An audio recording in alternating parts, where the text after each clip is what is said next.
Sophia and Alexander met young. A shared summer job at the ice cream parlor sparked a flame. They were inseparable, two halves of a whole. But life, as it often does, had other plans. I got a scholarship to study photography abroad. And I got accepted into a prestigious pre-med program. It was a bittersweet parting, tears mixed with promises. They vowed to keep in touch, to make it work despite the distance. But the years had a way of dulling even the brightest of memories. Their letters became less frequent, the calls even more so.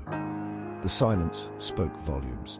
They were living different lives, chasing different dreams.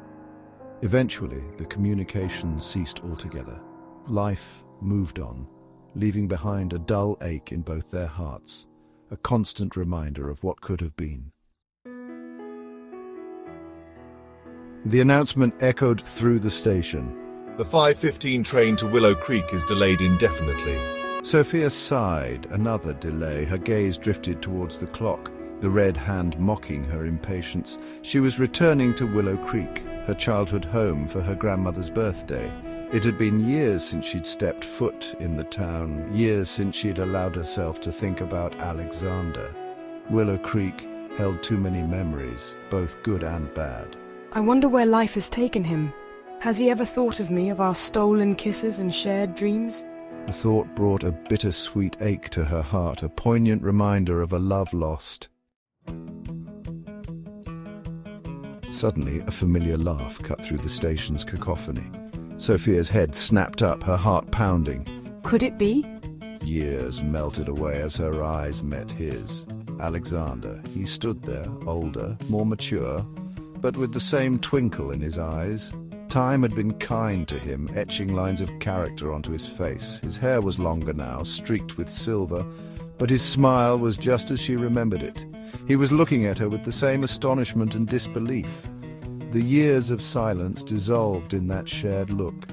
It was as if no time had passed at all, as if they were still those carefree teenagers, sharing an ice cream sundae and stolen kisses. Sophia, is it really you? His voice was deeper now, richer, but the love in it was unmistakable. I can't believe it's you. What are you doing here? This was my last stop.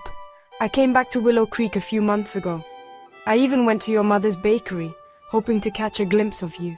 He paused, his hand reaching out to gently touch her cheek. I never stopped thinking about you, Sophia. Sophia's eyes welled up, years of unshed tears threatening to spill. Me neither, Alexander. The train announcement echoed again, a distant drone, but neither of them moved. As the train pulled away from the station, Sophia and Alexander stood on the platform, their fingers intertwined. Their missed train seemed insignificant, a small blip in the grand tapestry of their rekindled love. They had found their way back to each other, and this time they weren't letting go. The 5:15 to Willow Creek had brought them more than just a delayed journey, it had brought them a second chance at forever.